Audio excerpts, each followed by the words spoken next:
Hello, good evening, everybody.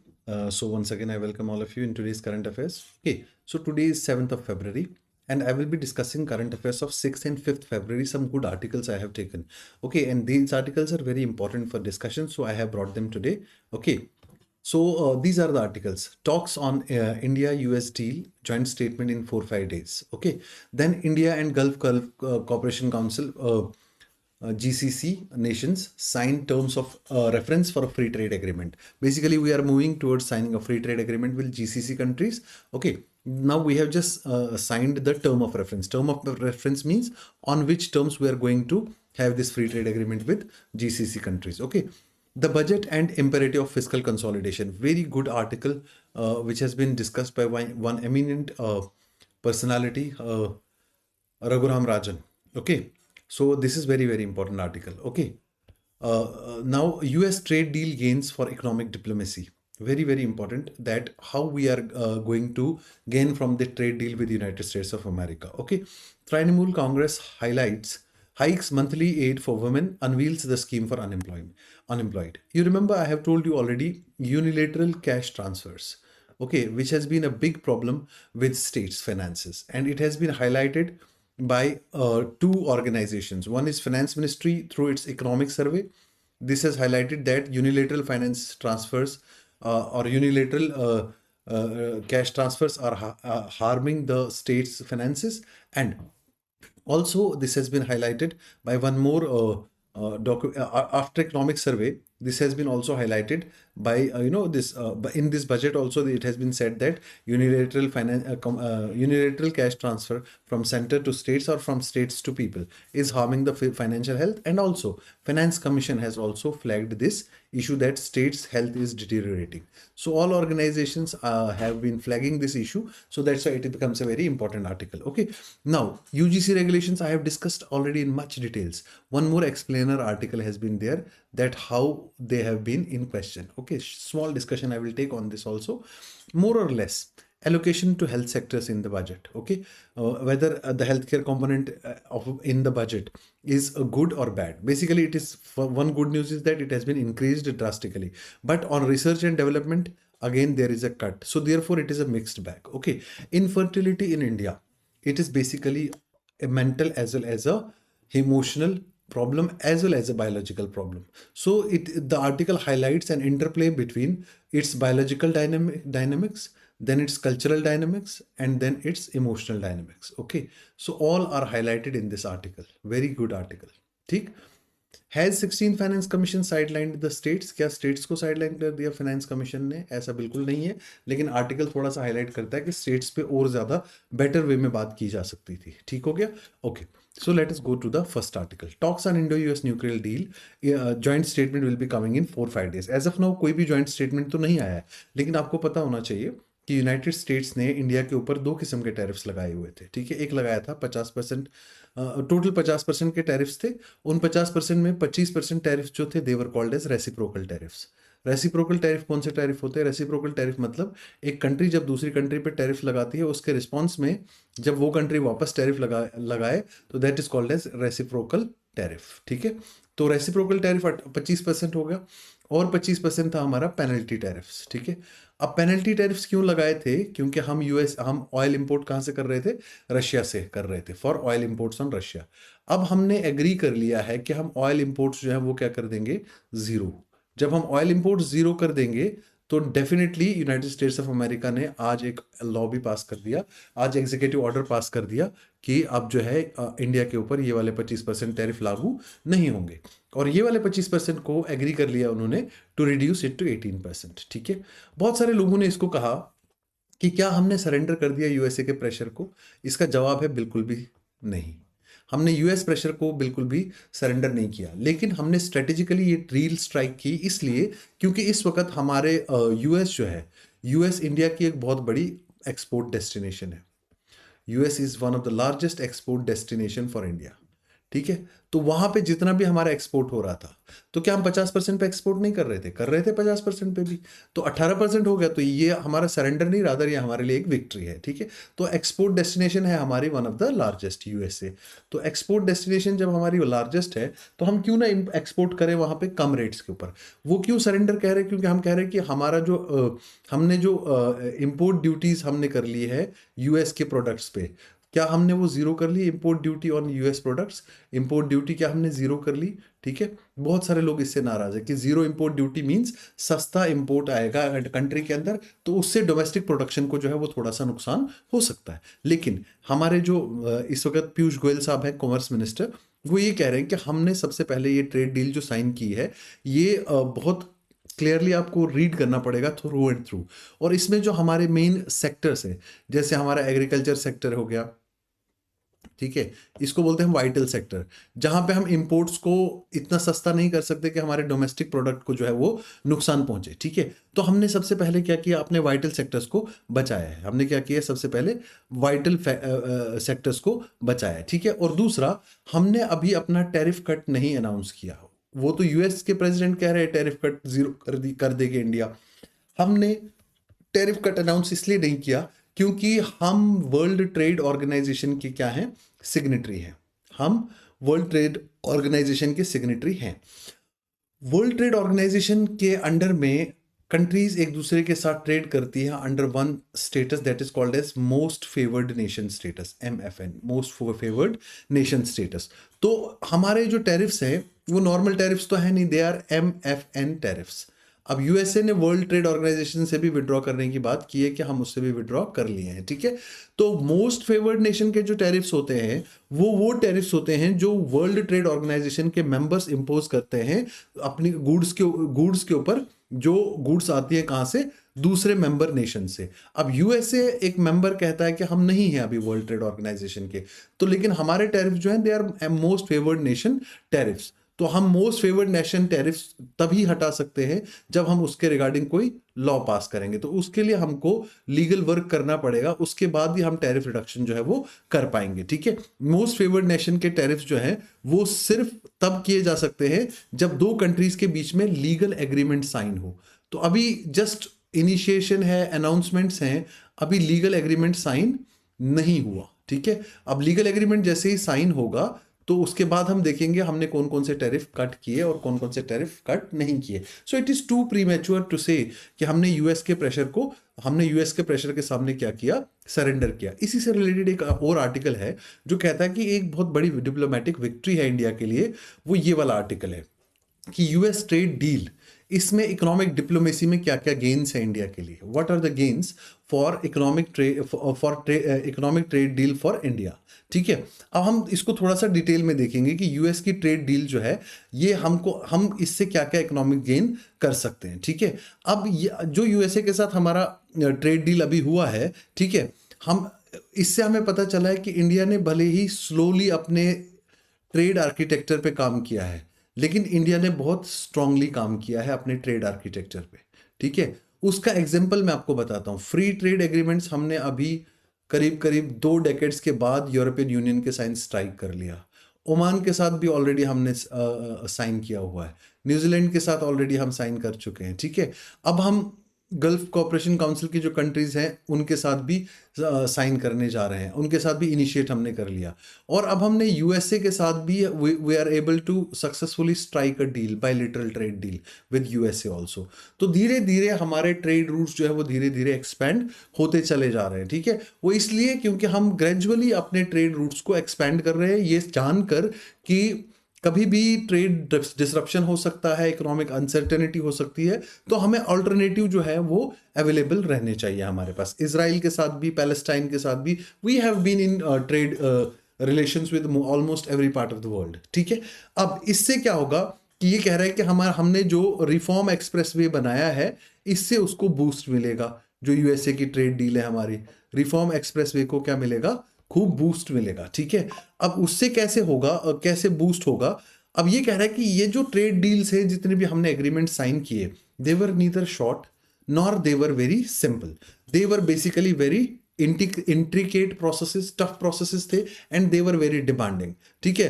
तो हमने काफ़ी स्ट्रेंथ के साथ, स्टेडीनेस के साथ और लॉन्ग टर्म विजन के साथ इसके साथ जो डील स्ट्राइक की है डिफरेंट कंट्रीज के साथ, वो बिल्कुल सही है। ठीक है, अब जो यूएसए के साथ हमने अभी ट्रेड डील साइन की है, ठीक है, उसके साथ उसकी वजह से हमको एक तो सस्ता इंपोर्ट डेस्टिनेशन मिल गया, उसके बाद हमारा जो इम्प्रूव्ड मार्केट एक्सेस हो गया। अब हमारी गुड्स को यूनाइटेड स्टेट्स में as compared to our competitors सस्ते में वो वहां पहुंच जाएंगी, तो उनको वहां पे एक प्राइस एडवांटेज मिलेगा, कॉम्पिटिटिव एडवांटेज मिलेगा, कि जो कॉम्पिटिटर्स है जिनके ऊपर ज्यादा बड़े टैरिफ्स हैं, ठीक है, उनकी गुड्स की प्राइसेस जो है वो कंपैरेटिवली हाई होगी, इंडियन गुड्स की प्राइस कंपैरेटिवली लो होगी यूएसए में। तो कॉम्पिटिटिव एडवांटेज सबसे पहले जो है हमें वहां पे मिलेगा। ठीक है, उसके बाद फर्दर एवेन्यूज हो गए हमारे कई स्ट्रेटेजिक पार्टनरशिप्स के लिए और कई सारे फ्यूचर पॉलिसी सर्टेनिटी लाने के लिए हमारे पास एक रूट खुल गया जब हमने यूनाइटेड स्टेट्स के साथ ये ट्रेड डील साइन किया। ठीक है, ऑस्ट्रेलिया, न्यूजीलैंड ऑलरेडी हमारे पास है। ठीक है, ओमान, यूएई के साथ ऑलरेडी हमारे पास डील है। ठीक है, उसके बाद कई सारी कंट्रीज के साथ हम अभी और भी बात कर रहे हैं। ठीक है, अब हमारा, मैंने आपको पहले ही ये बताया कि USA is India's one of the largest trade destination. 20% of our exports, of Indian exports, go to USA. 20% of Indian exports are going to USA. ठीक है, तो अगर 1/5 हमारा यूएसए में जा रहा है, उसमें से कौन कौन सी चीजें, मेनली एपरल हो गए, जेम्स, ज्वेलरी, उसके बाद एग्रीकल्चरल प्रोडक्ट्स, फुटवेयर, लेदर, या फिर कई सारे मैन्युफैक्चरिंग प्रोडक्ट्स जो यूएसए में हमारे जा रहे हैं। ठीक है, इसके साथ ही अगर हम देख रहे हैं कि जब हमारे टैरिफ्स कट हो गए तो हमारे गुड्स को अब वहां पे क्या मिलेगा, हमारे गुड्स पे वहां पे एक बहुत ही ज्यादा कॉम्पिटिटिव प्राइस मिलेगा। कॉम्पिटिटिव एडवांटेज की वजह से हम क्या कर पाएंगे, वहां पे अपनी गुड्स को एक अच्छी मार्केट दे पाएंगे और इजीली वहां पे हमारी गुड्स की डिमांड जो है वो इंक्रीज हो सकती है। पहला तो ये हो गया। ठीक है, दूसरा गेन क्या है कि हम जो यूएसए के लिए हमको एक्सपोर्ट करना है, तो हमारा एम्प्लॉयमेंट इंटेंसिव सेक्टर जो है वो थोड़ा सा बूस्ट हो जाएगा। हमारा एक सेक्टर है जो बहुत ही ज़्यादा लेबर इंटेंसिव या एम्प्लॉयमेंट इंटेंसिव सेक्टर जो है, जैसे अप्रैल्स का सेक्टर है, ठीक है, उनको बूस्ट मिलेगा, उनको प्रोडक्शन करना पड़ेगा और एम्प्लॉयमेंट जनरेशन होगी। एम्प्लॉयमेंट इंटेंसिव सेक्टर्स को क्या मिलेगा, they will get boosted in terms of production as well as employment, in terms of production as well as employment. ठीक हो गया। अब यूएसए को कहा जाता है कि it is the world's largest apparel importer, और ये कहां से इंपोर्ट करती है, वियतनाम से, बांग्लादेश से, बाकी कंट्रीज से, लेकिन उनके ऊपर टैरिफ हमसे ज्यादा है। अब तो हमारी गुड्स को क्या मिल जाएगा, एक प्राइस कॉम्पिटिटिवनेस जो है हमारी गुड्स की यूएसए में बढ़ जाएगी। ठीक है, the price competitiveness of Indian goods in USA will increase. ठीक है, अब प्राइस कॉम्पिटिटिवनेस बढ़ेगी तो हमारी डेफिनेटली गुड्स की वहां पे डिमांड बढ़ेगी। ठीक है, जेम्स, ज्वेलरी, वो भी बहुत ज़्यादा क्रिटिकल जो है क्रिटिकल एक्सपोर्ट्स माने जाते हैं, और उसके लिए भी हमारा जो है यूएसए एक बहुत बड़ी डेस्टिनेशन है। ठीक है, उसके बाद मेरीन प्रोडक्ट्स हो गए, प्रोसेस्ड फूड हो गया, फुटवेयर, लेदर, ये सब में हमारा जो टैरिफ अगर कम हो रहा है तो हमारी मार्केट, हमारे गुड्स के लिए एक मार्केट का एक्सपेंशन हो रहा है। ठीक है, और इससे ओवरऑल जो देखा जाए इंडिया के लिए एक चीज होगी, that is called as capacity expansion. हमको अपनी प्रोडक्शन कैपेसिटी भी बढ़ाना पड़ेगा, और जब हम कैपेसिटी एक्सपेंशन करेंगे उसकी वजह से प्रोडक्शन बढ़ेगा, प्रोडक्शन बढ़ने की वजह से ज़्यादा लोगों को हमको जॉब देना पड़ेगा, बिकॉज प्रोडक्शन में मोर पीपल आर रिक्वायर्ड।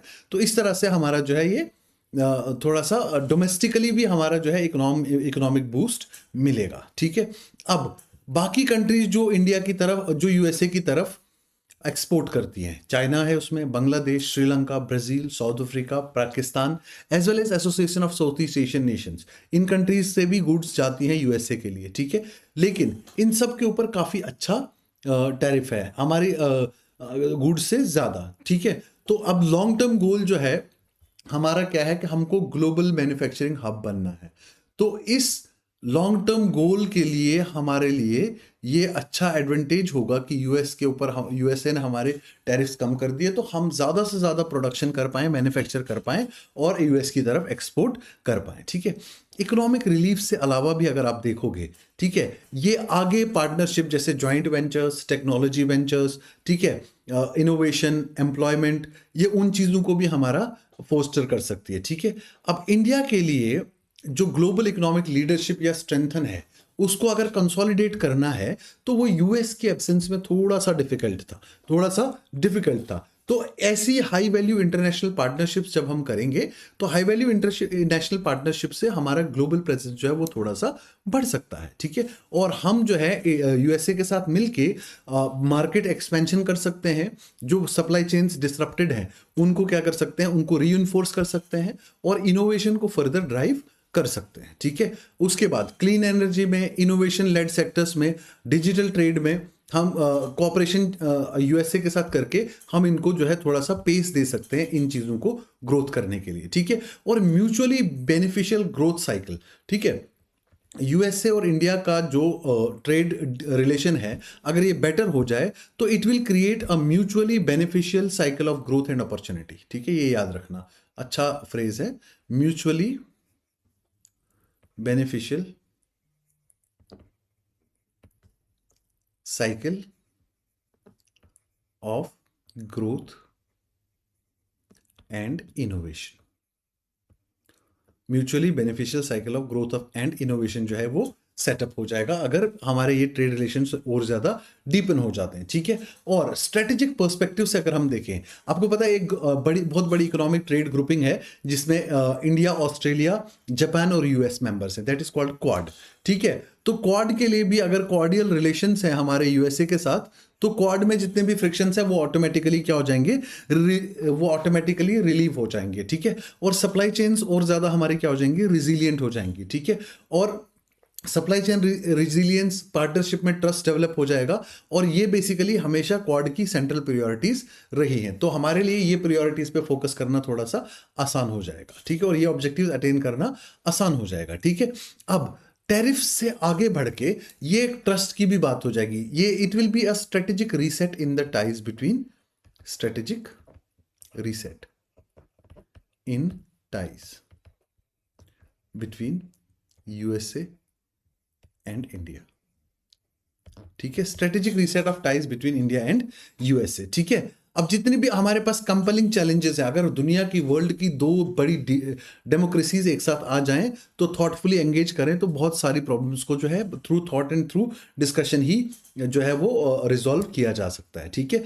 उसके बाद defence, technology, energy sector, high value manufacturing, इसमें फर्दर कोऑपरेशन बढ़ सकता है, ठीक है।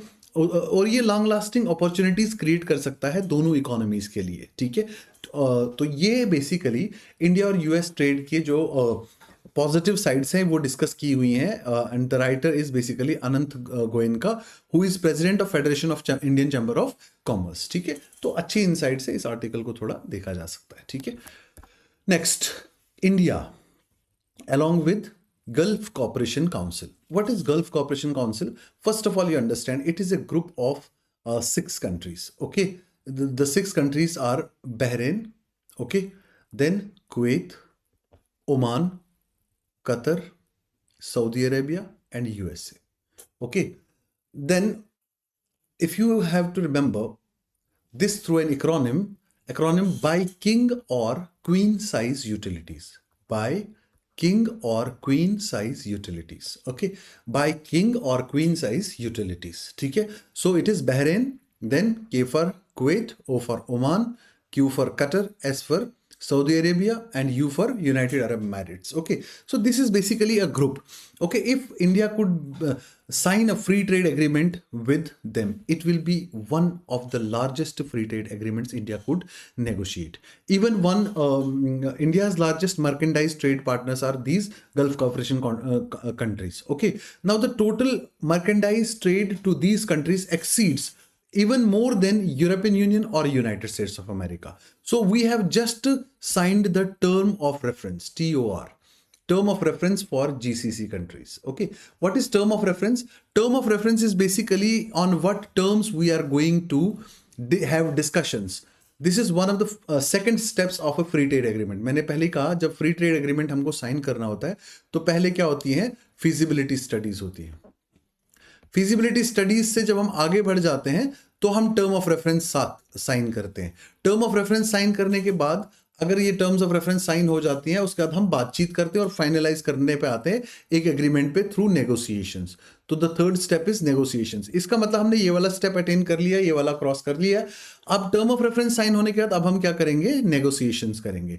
नेगोशिएशंस जब कंक्लूड हो जाएंगी फिर क्या होगा, फिर एग्रीमेंट की लीगल स्क्रूटिनी होती है, ठीक है, लीगल स्क्रूटिनी होती है, ठीक है, और लीगल स्क्रूटिनी के बाद फिर साइनिंग होती है इस एग्रीमेंट की। और जब हम साइन कर लेते हैं तो फ्री ट्रेड एग्रीमेंट दो कंट्रीज के बीच में एस्टेब्लिश हो जाता है। तो हम थर्ड स्टेप पे आ गए which is very advanced stage. अब नेगोशिएशन में कुछ महीने या इवन एक साल भी लग सकता है, लेकिन हम इसमें चाहते क्या है, हम चाहते हैं greater cooperation with the gulf countries, ठीक है। अब इसमें हम जो टर्म ऑफ रेफरेंस है, हम चाहेंगे पहले गुड्स का क्या हो, एक तो greater and free flow of goods and services, ठीक है। उसके बाद दूसरी चीज हम चाहेंगे कि एक प्रिडिक्टेबिलिटी रहे, हमको एक दूसरे के ऊपर इतना ट्रस्ट हो कि प्रिडिक्टेबिलिटी बन पाए कि हम किस तरीके से आगे ट्रेड कर पाएंगे और कैसे आगे के रास्ते खुल पाएंगे, ठीक है। पॉलिसी स्टेबिलिटी एक और हम इसमें रूट देख रहे हैं, पॉलिसी स्टेबिलिटी में भी वन मोर ऑब्जेक्टिव, ठीक है। और उसके बाद ग्रेटर डिग्री ऑफ इन्वेस्टमेंट्स कैसे एनकरेज करें हम म्यूचुअली इन कंट्रीज के अंदर भी, और ये कंट्रीज इंडिया में कैसे हैं, ठीक है। और दूसरा, इन 6 कंट्रीज के साथ हमारे बायलैटरल रिलेशन जो है वो कैसे इंप्रूव हो पाए, इन 6 कंट्रीज के साथ हमारे बायलैटरल रिलेशंस कैसे इंप्रूव हो पाए, ठीक है। This is what is the basic of the term of reference which we have just signed. Now we will start negotiation, ठीक है। अब इससे बेनिफिट ये होगा कि हमारे एनर्जी सोर्सेज जो हैं वो बढ़ पाएंगे, अपॉर्चुनिटीज मिलेगी हमारे यूथ को जो बाहर काम कर पाएंगे, मैसिव अमाउंट ऑफ इन्वेस्टमेंट हो सकती है डिफरेंट कंट्रीज में, जो ऑलरेडी कमिट तो हम कर चुके हैं उसको इम्पीटस मिल सकता है। उसके बाद फ्री ट्रेड एग्रीमेंट अगर ये दोनों कंट्रीज के बीच में साइन हो जाता है तो it will be one of the big deals much like the free trade agreement with the European union. उस साइज का ये एक हमारे पास बड़ा डील होगा, ठीक है। अब budget and imperative of fiscal consolidation, ठीक है। बजट ने कैसे फिस्कल कंसोलिडेशन को देखा या कैसे रखा, वो चीज डिस्कस की गई है by C Rangarajan. C Rangarajan has been the chairman in Madras school of economics and has been former RBI governor. That's why I have multiple reasons to trust this fellow, ठीक है। अब बजट 2026-27 के ऊपर मैं खूब डिस्कशन कर चुका हूं, ठीक है, लेकिन अब फिस्कल कंसोलिडेशन में 2026-27 के बजट में क्या बात हुई है और क्या बात आगे होनी चाहिए और क्या हमको करना चाहिए, ये डिस्कशन हुआ है इस आर्टिकल में, ठीक है। सबसे पहले इंपॉर्टेंट ये है कि जितना भी मेजर बजट की स्पीच का जो मेजर पार्ट था उसमें हमने डिस्कशन किस किस चीज पे किया, टेक्नोलॉजी सेक्टर पे डिस्कशन किया, आर्टिफिशियल इंटेलिजेंस पे डिस्कशन किया, बायोफार्मा पे डिस्कशन किया, या सेमीकंडक्टर्स पे, क्रिटिकल मिनरल्स पे, ये सब चीजों पे डिस्कशन किया। But the primary question is कि इन सभी चीजों की सक्सेस जो है वो डिपेंड करेगी इम्प्लीमेंटेशन। इम्प्लीमेंटेशन में 2 एस्पेक्ट्स होते हैं, एक होता है इम्प्लीमेंटेशन में कितना एफिशिएंसी के साथ हम इम्प्लीमेंट कर पाए इसको, और ऑन ग्राउंड इम्प्लीमेंटेशन जो है वो कितनी एफिशिएंटली होगी, और दूसरा इम्प्लीमेंटेशन कितना टाइमली होगा। दोनों चीजें इंपॉर्टेंट है, timely as well as efficiently, how they will be implemented in future, ठीक है। अब गवर्नमेंट ऑफ इंडिया जो है अपने रेवेन्यू एक्सपेंडिचर को पहले ही रिस्ट्रक्चर कर रही है। कंसिस्टेंटली रेवेन्यू एक्सपेंडिचर जो है हमारा कम होता चला गया है, ठीक है। रेवेन्यू एक्सपेंडिचर कौन सा एक्सपेंडिचर होता है, वो एक्सपेंडिचर जिसका कोई ज्यादा रिटर्न होता नहीं है, ठीक है। तो अगर आप 2014-15 में देखें और 2024-25 में देखें तो रेवेन्यू एक्सपेंडिचर में क्या चेंजेस आए हैं हमारे बजटरी प्रोसेस में, करीब करीब 11 परसेंटेज पॉइंट्स का गिरावट आया है, 11 percentage points it has been reduced. इस साल में करीब करीब रेवेन्यू एक्सपेंडिचर था 88%, इस ईयर में आके हमारा रेवेन्यू एक्सपेंडिचर अब है 77%, विच मीन्स हमने काफी रेवेन्यू एक्सपेंडिचर्स कट किए, अनप्रोडक्टिव एक्सपेंडिचर्स कट किए। तो ये फिस्कल कंसोलिडेशन का, फिस्कल डिसिप्लिन का एक इंपॉर्टेंट एस्पेक्ट होता है जब हम अपना रेवेन्यू एक्सपेंडिचर जो है वो कम करते हैं, ठीक है। अब ये जो 11% ड्रॉप हुआ है, out of this 7% was out of this 7% has been rationalization of subsidies।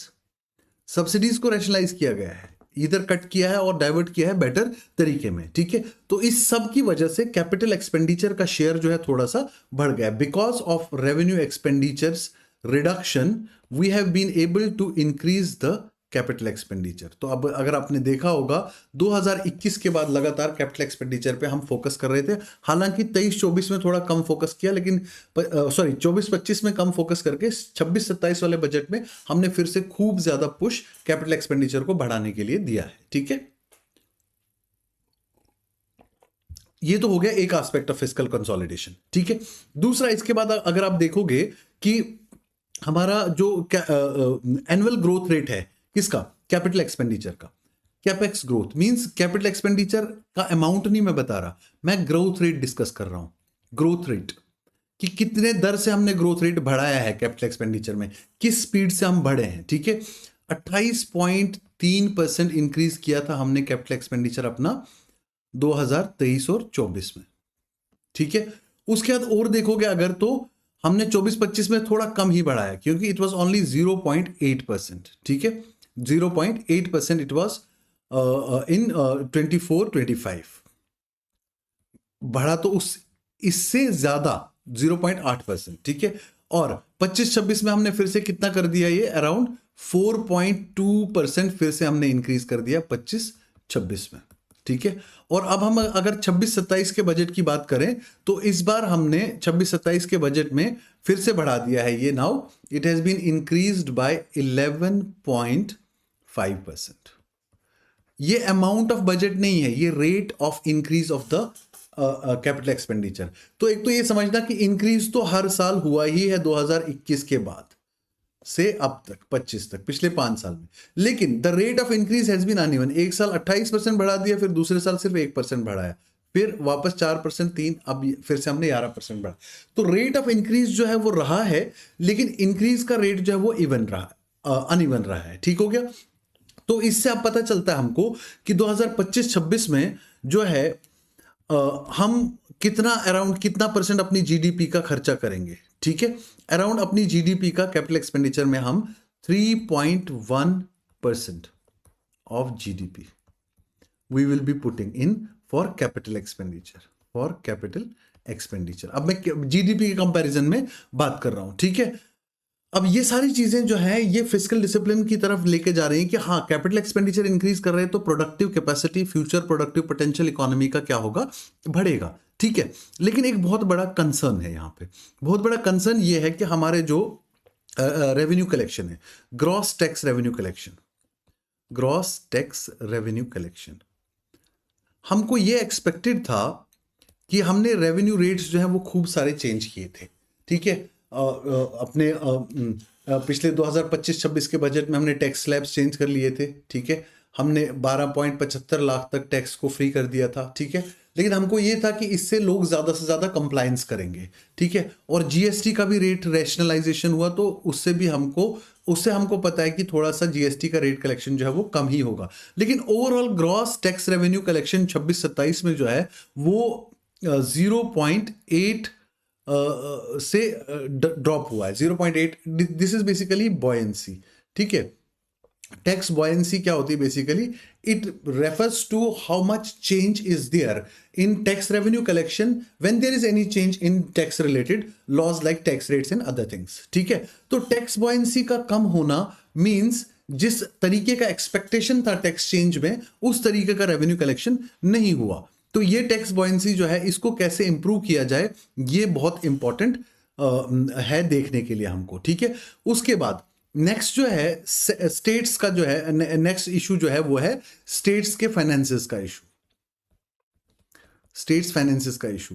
तो इस स्टेट फाइनेंसेस के इशू पे हमने फाइनेंस कमीशन के रिकमेंडेशन पे 41% ही रखा स्टेट फाइनेंसेस की तरफ जो ग्रांट्स है। ठीक है, हालांकि स्टेट फाइनेंस कमीशन ने ये एक्नॉलेज किया कि जो ग्रांट्स हम दे रहे हैं 41% grants, although the proportion we are keeping the same, लेकिन डिविजिबल पूल ऑफ टैक्सेस में जितना पैसा होता था वो कम हो गया, because more cesses and surcharges are being charged by the central government rather than indirect taxes.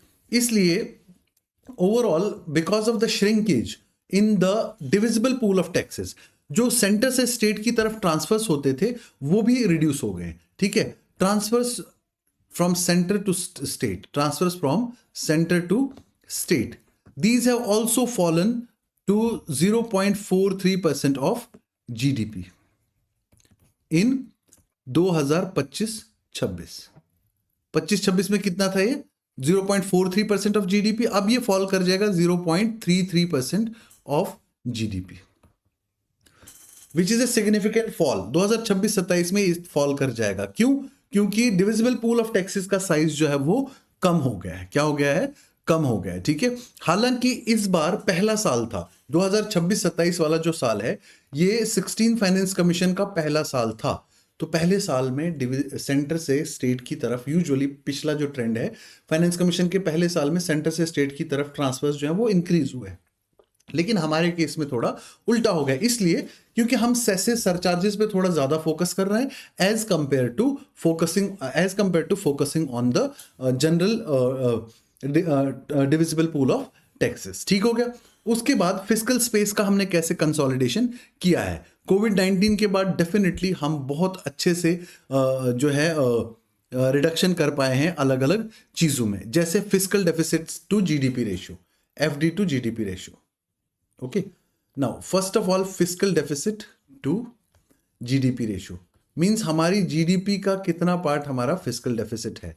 Safe limit तो हमारी 3% है, लेकिन कोविड के पास जब साल, जो कोविड ईयर था 2020-21 का, उसमें 9.3% हो गया था। ठीक है, हमने ये कहा था कि अगले 5 साल में हम इसको लेकर आएंगे 4.4% के पास, हाफ करेंगे, और हम लेके भी आ पाए। 2025-26 में हमारा टारगेट भी ये था और हमने ये अचीव भी करा। और इस बार हमने टारगेट रखा है 2026-27 के लिए 4.3% ऑफ जीडीपी। ये थोड़ा और बेटर किया जा सकता था। हम वापस आ सकते हैं fiscal responsibility and budget management act के टारगेट्स के ऊपर। ठीक है, हम इसके टारगेट्स के ऊपर आ सकते हैं, लेकिन कुछ एक्सपर्ट्स ये भी कहते हैं कि इकोनॉमिक्स की ग्रोथ के लिए, ग्रोथ पे फोकस करने के लिए हम फिस्कल डेफिसिट के टारगेट को कुछ टाइम के लिए थोड़ा सा साइड पे भी रख सकते हैं। ठीक है, तो एनुअल रिडक्शन जो हुआ है सक्सेसिव ईयर्स में, it was around 0.7 percentage points post Covid. ठीक है, 2023-24 में 2023-24 को भी अगर हम लें साथ में, तो annual reduction around 0.7 percentage points का हुआ है, और 24-25 में 0.4 परसेंटेज पॉइंट्स का ये हुआ रिडक्शन हुआ है 24-25 में और 25-26 में। ठीक है, लेकिन हम 2026-27 में आते आते हमने सिर्फ कितना करा? 0.1 परसेंटेज पॉइंट। इस टारगेट को थोड़ा सा रिविजिट किया जा सकता था, ऐसा कहना है सी रंगराजन साहब का। और मेरे हिसाब से सही भी है कि जब आप इससे पहले के ईयर्स में 0.7 परसेंटेज पॉइंट से नीचे ड्रॉप कर रहे हो फिस्कल डेफिसिट को, 0.4 परसेंटेज पॉइंट से भी ड्रॉप कर रहे हो, तो आप 0.1 मतलब पेस क्यों कम कर रहे हो फिस्कल डेफिसिट को कम करने की। ठीक है, तो दूसरी चीज ये है कि आपने टारगेट, अब आप fiscal deficit to GDP ratio, ये आप टारगेट कर रहे हो फाइनेंस की हेल्थ दिखाने के लिए। ठीक है, जबकि ओरिजिनली हेल्थ दिखाई जाती है डेट टू जीडीपी रेशियो। ठीक है, तो डेट टू जीडीपी रेशियो को आप थोड़ा सा इग्नोर कर रहे हो, जबकि दोनों इंडिपेंडेंट चीजें हैं। ये आपका ऑलरेडी एक्रूड डेट दिखाता है, ये आपकी बोरोइंग रिक्वायरमेंट्स दिखाता है, दोनों डिफरेंट चीजें हैं। Debt to GDP ratio and fiscal deficit to GDP ratio are independent, and वो एक दूसरे की डायरेक्शन में मूव भी नहीं करते। ठीक है, तो आपने थोड़ा सा इसको ज्यादा फोकस करके कहीं ना कहीं गलती तो नहीं की, ये क्वेश्चन कर रहे हैं अगेन सी रंगराजन। ठीक है, उसके बाद high debt to GDP ratio का मतलब यह है कि आप हाई इंटरेस्ट पेमेंट करोगे जो आपकी रेवेन्यू रिसीट्स आएंगी। ठीक है, तो जो रेवेन्यू रिसीट्स आएंगी, high debt to GDP ratio अगर होगा, तो उससे इफेक्टिव इंटरेस्ट रेट जो है वो थोड़ा सा आपका बढ़ भी सकता है। ठीक है, तो loan repayments, interest rate repayment, इसके ऊपर जो है बजट में आपने थोड़ा सा और ध्यान दिया होता तो फिस्कल कंसोलिडेशन रोड मैप आपका ज्यादा बेटर हो सकता था। ठीक है, लेकिन ओवरऑल अगर आप बजट का एनालिसिस करें इनकी लैंग्वेज में, तो ये कह रहे हैं कि ओवरऑल ये एक बहुत ही अच्छा रोड मैप है कि आप डेवलप्ड कंट्री का स्टेटस अचीव करने के लिए 2047 में रोड मैप आपका ठीक है। लेकिन क्रिटिकल एरियाज जो है debt to GDP ratio, fiscal deficit to GDP ratio और आपका फिस्कल डेफिसिट इटसेल्फ, इस पे थोड़ा सा फोकस करना पड़ेगा और आपको मॉनेटरी और फिस्कल स्टेबिलिटी पे ज्यादा फोकस करना पड़ेगा। किसकी चीज पे? Monetary and fiscal stability. This should be the focus to achieve the target of being a developed country by 2047। Okay, so ये एक अच्छा आर्टिकल है, इसको थोड़ा सा ध्यान से पढ़ोगे तो आपको समझ आएगा कि बजट में कुछ गैप्स भी रहे हैं। ठीक हो गया। उसके बाद issues surrounding the UGC regulations, ये मैं ऑलरेडी बता चुका हूं आपको डिटेल में, सिर्फ यहाँ पे 2-3 चीजें बताऊंगा। आर्टिकल 14 की लाइट में, आर्टिकल 15 की लाइट में, आर्टिकल 15 क्लॉज 4 की लाइट में थोड़ी सी और डिस्कशंस की जा सकती है, ठीक है। कॉन्स्टिट्यूशनल प्रिंसिपल्स और आर्टिकल 14 तो आपको पता है, it is basically equality of all in all respects. Okay, article 15 जो कि प्रोहिबिट करता है डिस्क्रिमिनेशन को, जो कि प्रोहिबिट करता है डिस्क्रिमिनेशन को, ठीक है। 15th क्लॉज 4 बात करता है पॉजिटिव या प्रोटेक्टिव डिस्क्रिमिनेशन की, कि वीकर सेक्शंस जिन्होंने सफर किया हो पास्ट में, उनका डिस्क्रिमिनेशन जो है वो state case to case basis पे स्टेट वो डिस्क्रिमिनेशन कर सकती है उनकी अपलिफ्टमेंट के लिए और उनको जस्टिस जो है वो दिलाने के लिए, ठीक है। अब लेकिन इसमें सबसे इंपॉर्टेंट एस्पेक्ट ये है कि मेनली जो चीज है कि आर्टिकल 14 तो फॉर्मल इक्वालिटी की बात करता है कि हाँ there shall be equality, formal equality.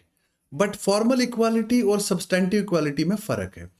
Formal equality means equality in letter and substantive equality means equality in spirit, substantive equality। तो substantive equality को establish करने के लिए आपको जो reservations हैं, जो reservation के provisions हैं, वो substantive equality को establish करते हैं। formal equality plus substantive equality तभी हम कह सकते हैं कि complete जो concept है equality का वो prevail कर सकता है। different groups के बीच में जो एस्टैब्लिश्ड इक्वालिटी है वो इसी तरह से आएगी जब आप सब्सटेंटिव इक्वालिटी और फॉर्मल इक्वालिटी को बराबर लेके चलेंगे, ठीक है। अब हमारे पास लॉज भी हैं कई, जैसे प्रोटेक्शन है, protection of civil rights act 1955, then there is also protection of the civil rights of एससीज एसटीज एक्ट ऑफ 1989, और कई सारे एक्ट्स हैं हमारे पास जहां पे एम्प्लॉयज के साथ डिफरेंशियल ट्रीटमेंट जो है वो गारंटी किया गया है, ठीक है। लेकिन उसके बावजूद भी ऐसे रेगुलेशंस की जरूरत पड़ती है क्योंकि हमने देखा है कि काफी ज्यादा डिस्क्रिमिनेशन फेस किया जाता है एससी एसटी ओबीसी के स्टूडेंट्स के द्वारा, एम्प्लॉयज के द्वारा अलग अलग एनवायरमेंट्स में, ठीक है। उसके लिए जो 2012 के रेगुलेशंस थे दे वर मच सूटेबल। उनकी बहुत फोर्सफुल इंप्लीमेंटेशन के लिए रोहित वेमुला या पायल ताड़वी की मदर ने पेटिशन फाइल किया कि उसकी ही सही एनफोर्समेंट होनी चाहिए। लेकिन we came up with 2026 regulations जिसमें हमने कौन से इश्यूज हैं, कौन से मेनली जो डिस्क्रिमिनेशन के ग्राउंड्स है वो डिफाइन नहीं किए। ग्रीवेंस रिड्रेसल मैकेनिज्म, बड़ा hasty grievance redressal mechanism establish किया, ठीक है। तो इसलिए सुप्रीम कोर्ट ने उसको फिर से क्या कर दिया, एक बार स्टे कर दिया and then fresh look is being given to it, ठीक है। More and less, health care component of the budget सबसे इंपॉर्टेंट, 10% इंक्रीज किया गया बजट में हेल्थ केयर सेक्टर में, और अब कितना है 1.05 लाख करोड़ हमने हेल्थ केयर सेक्टर में जो है, सबसे ज्यादा इंपॉर्टेंट है कि इतना एलोकेशन किया हमने हेल्थ सेक्टर में, ठीक है। अब ये कितना परसेंट है हमारे जीडीपी का, करीब करीब 1.9% of our GDP, 1.9% of our GDP, sorry extremely sorry, 1.9% of total expenditure and 0.26% of our GDP, 0.26% of GDP and 1.9% of total expenditure we are giving to healthcare sector. Mission Biopharma Shakti, you remember already 10,000 crores, ताकि हम biologics and biosimilars prepare कर सके, ठीक है। So mission biopharma शक्ति, biopharma sector में India को एक मैन्युफैक्चरिंग हब बनाने के लिए बायोटेक्नोलॉजी का यूज, माइक्रो ऑर्गेनिजम्स का यूज करके, ठीक है। उसके बाद state of art trial infrastructure बनाने के लिए हमने 10,000 करोड़ क्लिनिकल ट्रायल्स के लिए, क्लिनिकल ट्रायल की साइट्स के लिए 10,000 crore, which is also very good, okay. उसके अलावा देन रिसर्च एंड डेवलपमेंट के लिए हमने 3 नए नाइपर्स एस्टेब्लिश करने की बात की, ठीक है। What is NIPER? NIPER is national institute of pharmaceutical education and research, ठीक है। और हम ऑलरेडी एग्जिस्टिंग 3 नए नाइपर्स हम एस्टेब्लिश करेंगे, प्लस हमारे पास जो 7 एग्जिस्टिंग है उनको हम फ्रेश लुक देंगे, ठीक है, उनको हम रिवाइव करेंगे, ठीक है। उसके बाद और भी कई सारे जितने भी हमारे कैंपसेस हैं नॉर्थ इंडिया के, जो मेंटल हेल्थ के लिए नेशनल इंस्टीट्यूशंस हैं, उनको भी हम क्या करेंगे, एस्टेब्लिश करेंगे इंडिया के अंदर, ठीक है। एलाइड हेल्थ प्रोफेशनल्स की ट्रेनिंग, 1.5 लाख केयर वर्कर्स की ट्रेनिंग, और ये सारी चीज़ें जो है बहुत ही अच्छी है।